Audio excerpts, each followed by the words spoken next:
Hello, I'm Dr. Robert Hale. In over 30 years of practice, I've learned that a single piece of clear knowledge can change someone's health. And here is one that took me by surprise the first time a patient said it to me. He was 68. He had never smoked. He had a glass of wine at Christmas and not much else. And he sat across from me holding an ultrasound report that said his liver was full of fat. He asked me the question I would go on to hear hundreds of times. Doctor, how? I don't drink. So let me take a few minutes to explain this the way I wish every patient over 60 understood it. For most of the last century, if you said liver disease, everybody thought the same thing: alcohol. And alcohol absolutely does damage the liver. I'll come back to that because it still matters more than this video's title might suggest. But the most common form of fatty liver we see today has nothing to do with drinking at all. Medicine has actually changed the name of it recently. For years it was called non-alcoholic fatty liver disease. It's now called metabolic dysfunction-associated steatotic liver disease. A mouthful, I know, but the change tells you something important. The new name puts the emphasis where it belongs. On metabolism, on the whole system that handles sugar and fat and energy in your body, of which the liver is simply the organ where the damage shows up first. It is common. Estimates vary quite a lot depending on who is counted and how, but by any measure a substantial share of adults have some degree of it. And a great many of them have no idea.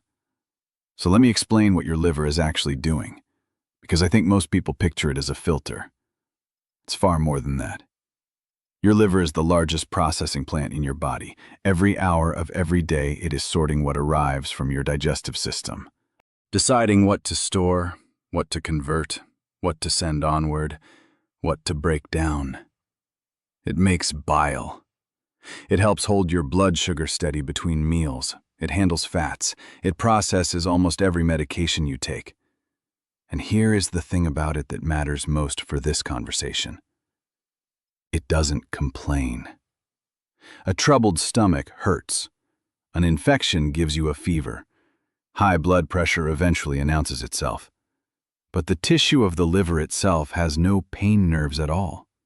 Only the thin capsule around the outside does, which means the liver can be under real strain for years, and the only time you feel anything is when it has swollen enough to stretch that outer covering. That silence is not kindness. That silence is the problem. Fatty liver simply means fat has accumulated inside the liver cells, beyond what that tissue is meant to hold. At the early stage, that's all it is: storage. And at that stage, it is often reversible. I want you to hold on to that word, because it is the most hopeful thing I will say today. But if the situation continues, some people go on to develop inflammation alongside the fat, and ongoing inflammation is what can lead, over years, to scarring. Advanced scarring is a serious matter. Now, I want to be careful here, because I have seen this fact frighten people badly, and fear is not useful to you. Most people with fat in the liver do not go on to develop serious scarring. The progression is slow. It isn't inevitable, and it is influenced enormously by what happens in the years in between.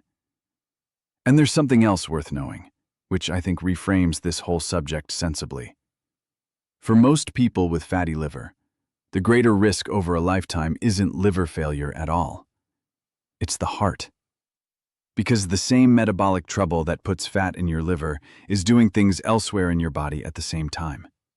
So when we talk about your liver today, understand what we're really talking about. Not one organ, the whole system. So if it isn't alcohol, what is it? I'm going to give you the honest version, not the tidy one. When your body takes in more energy than it uses, over a long period, some of that surplus ends up stored in places it wasn't designed for. The liver is one of those places. Sitting underneath most cases is extra weight carried around the middle, together with something called insulin resistance, where the body has to produce more and more insulin to do the same job. Type 2 diabetes travels closely with fatty liver for exactly this reason. Now, on top of that, some things make it far easier to overshoot without ever noticing.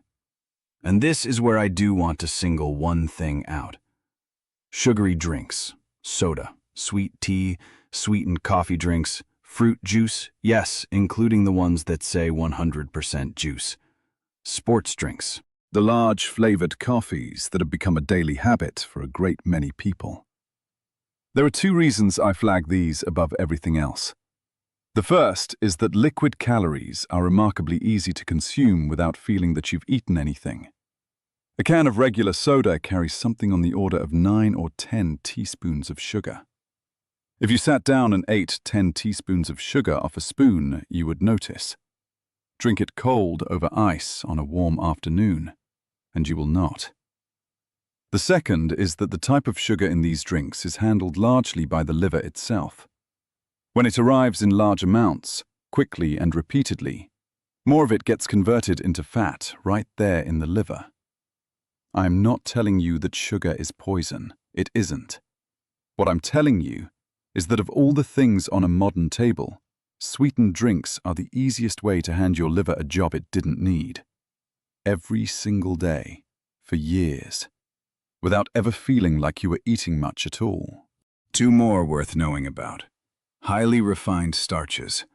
White bread, white rice, pastries, crackers, most breakfast cereals. These aren't villains, and I'm not going to tell you never to eat bread. But they're digested very quickly. They push blood sugar up sharply, and they tend not to keep you full, which makes it easy to eat more of them than you meant to. And ultra-processed food generally. The packaged, ready-made, engineered kind. Not because of any single ingredient, but because these foods are designed to be easy to overeat. And that is precisely the mechanism we're talking about. Now, I promised I'd come back to alcohol, and I want to be direct, because I think videos like this one can leave the wrong impression. The fact that most fatty liver today isn't caused by alcohol does not mean alcohol has stopped mattering. It matters a great deal. And here's the part that often surprises people. If you already have fat in your liver, alcohol doesn't simply add a separate problem alongside it. The two appear to compound one another. The same drinking that a healthier liver might handle without much trouble can do more damage to a liver that's already under strain. So, if you've had a fatty liver finding on a scan, the amount of alcohol that is sensible for you is a question for your own doctor. Not for me, and not for a video. Please ask them directly. Let me tell you honestly how most people find out about this, because I think the internet has done real damage here with lists of vague symptoms. The truth is this. Early fatty liver usually has no symptoms at all. Most people find out one of three ways. A routine blood test comes back with liver enzymes slightly raised. An ultrasound done for something else entirely, gallstones, abdominal pain, a checkup, happens to show it. Or a doctor goes looking because of diabetes or weight or cholesterol. Some people do report feeling generally tired or a vague fullness under the right ribs. But I have to be truthful with you. Those things are so common and have so many other causes that they are not much use as a signal. So I'm not going to give you a symptom checklist to match yourself against. I don't think it would help you, and I think it would worry a great many people who are perfectly well. What I'll give you instead is a question you can simply ask. At your next appointment, have my liver enzymes ever been checked? But I have to add something to that, and please listen carefully because this is the part that catches people out. Normal liver enzymes do not rule this out. A great many people with fat in the liver have blood tests that come back entirely normal. Some people with real scarring do too. The fat can sit there quietly without releasing enough into the bloodstream to move the numbers. So if you ask that question and the answer is that everything looks fine, that is good news, and I'm glad of it. But it is not the same as being told your liver has been looked at. If you carry extra weight around the middle, or you have type 2 diabetes, or raised cholesterol, then the better question is the second one. Given my situation, should my liver be looked at with a scan rather than only with blood tests? That is the question, not the symptoms, not how you feel. I want to tell you about someone. As always, this is a picture drawn from many patients over many years, but every detail in it happened. He was 64 when the scan came back, a retired postal carrier, walked more in his working life than most people do in 3 lifetimes, and was rather proud of it. He was not a drinker. He was not, as he put it, a big eater, and he was quite offended by the result, in the way people sometimes are when a test seems to accuse them of something. So we went through his day, and I want you to hear it because there was nothing remarkable in it. Coffee with cream and 2 sugars at 7, a second one mid-morning, the large sweetened kind from the drive-thru because he passed it on his way to see his grandson. A sandwich at lunch, a soda in the afternoon, sometimes 2 because the house got warm. Dinner, normal. A bowl of ice cream in the evening. He was right. He wasn't a big eater. He never once sat down to an enormous meal, but between the coffees and the sodas he was drinking a substantial amount of sugar every day, and had been for perhaps 15 years, and had never counted it as food at all. Because you don't. Nobody does. We didn't put him on a diet. I have watched diets fail for 30 years. He changed one thing, the drinks. Black coffee in the morning, which he complained about bitterly for about 3 weeks and then stopped mentioning. Unsweetened iced tea in the afternoon. He kept the ice cream. I want to be clear about that, because it mattered to him, and it was never the main issue. He also started walking again with a purpose, which he was well suited to. At his follow-up the following year, his liver enzymes had come down and his repeat scan looked better. He was, if anything, slightly annoyed at how simple it had turned out to be. I don't tell you that because it happens for everyone, or that quickly. But I do tell you it because the liver is genuinely responsive. Take some of the load off, and it very often improves. So let's talk about what actually helps, and I'm going to give you these in order of how much evidence sits behind them, not in order of how interesting they sound. Number 1, and it isn't close, gradual weight loss for those who are carrying extra weight. I know that is not the exciting answer, but it is the one with the strongest evidence behind it, by a considerable margin, and I'd be doing you a disservice to bury it under a list of foods. Even a modest reduction, the kind that happens slowly, over months, is associated with meaningful reductions in liver fat. You do not need to become a different person, and I won't give you a target number, because the right one depends on you, on your other conditions, and on your own doctor's judgment. Ask them what makes sense for you. Number 2, movement. Here's what most people don't know. Exercise appears to reduce liver fat even when body weight doesn't change much at all. Working muscle pulls sugar and fat out of circulation, which means less of it arriving at the liver. Health authorities generally suggest adults aim for something in the region of a couple of hours of moderate activity across a week.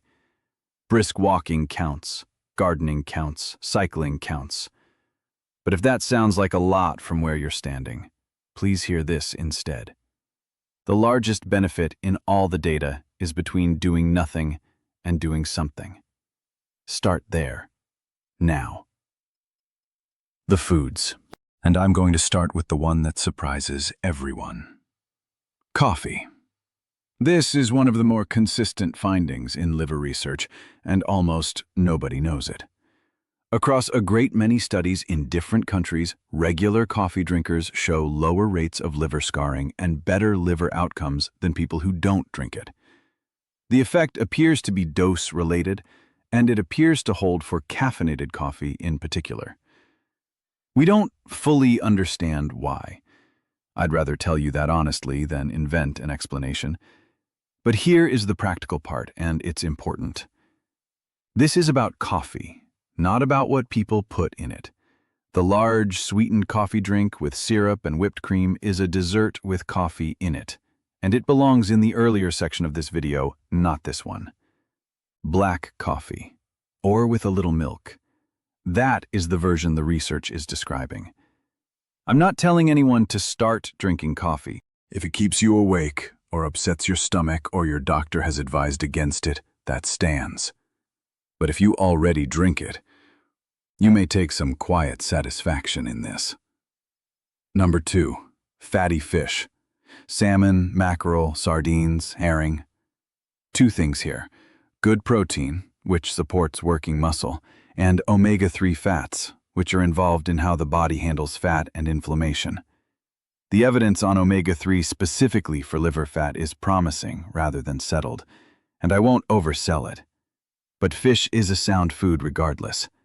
And canned sardines and canned salmon are among the least expensive protein in the entire store. 2 or 3 times a week. Number 3, fiber. Vegetables, beans, lentils, whole grains, nuts. Now, I'm going to resist the temptation to tell you that broccoli detoxifies your liver, because it doesn't. And your liver doesn't need detoxifying. It is the organ that does that job. What fiber actually does is simpler and more useful. It slows how quickly sugar enters your bloodstream, and it fills you up, which quietly addresses that surplus we talked about, without any effort of will at all. Beans and lentils do both at once, and they're inexpensive. Number 4, and this one is a pattern rather than a food. If you ask what overall way of eating has the best evidence behind it for liver fat, the answer at present is the Mediterranean pattern. Vegetables, legumes, fish, whole grains, olive oil, nuts, with less red and processed meat and less refined starch. No single ingredient does the work. I mention olive oil because it's the practical anchor most people can act on. Use it where you'd otherwise have used something else. Number 5, eggs, and specifically the yolk. Egg yolks are one of the better food sources of a nutrient called choline. Choline is involved in packaging fat for export out of the liver. When choline is short, that export process doesn't run as well, and more fat stays put. Eggs were treated as suspect for decades on cholesterol grounds. The thinking has moved a good deal since then. But if you've been given specific dietary instructions by your own doctor, those instructions win over anything I say here. Ask them. 2 warnings now, and I'd give you both of these in my exam room. The first, liver supplements. If you search this subject online, you will be sold something within about 30 seconds. Milk thistle, liver cleanses, detox teas, formulas with impressive names. The evidence for these is weak, and there is a bitter irony in it that I want you to sit with. Supplements are themselves among the causes of drug-induced liver injury seen in hospitals. People take something to help their liver and harm it instead. Please do not take anything for your liver without your own doctor knowing about it. The second warning, liver, the food. You may have heard that eating liver, beef liver, chicken liver, is excellent for your own liver because it's rich in choline. The choline part is true, but liver is also extraordinarily concentrated in vitamin A, in the form the body stores rather than clears. A single modest portion can carry many times a day's worth, and too much stored vitamin A over time is itself harmful to the liver, which is the exact opposite of what anyone eating it for that reason intends. An occasional portion is not a danger, but eating it regularly as a liver remedy is a genuinely bad idea. And I want to say so plainly because it is advice I have seen given very confidently online. Here's how an ordinary day might look. Nothing exotic, nothing expensive. Morning. Coffee, black or with a little milk. Eggs, if you like them. If you have cereal or toast, put something with protein alongside it. Midday. Fish 2 or 3 days a week. Beans or lentils where they fit, something green on the plate. Afternoon. And this is where the drinks live. Water, unsweetened tea, black coffee. This one change carries more weight than everything else on this list combined. Evening. A normal dinner, vegetables, a real serving of protein, less of the white starch than you'd usually take, olive oil where you'd have used something else. And across the day, move. A walk after dinner, stairs where there's a choice. You are not being asked to become someone else.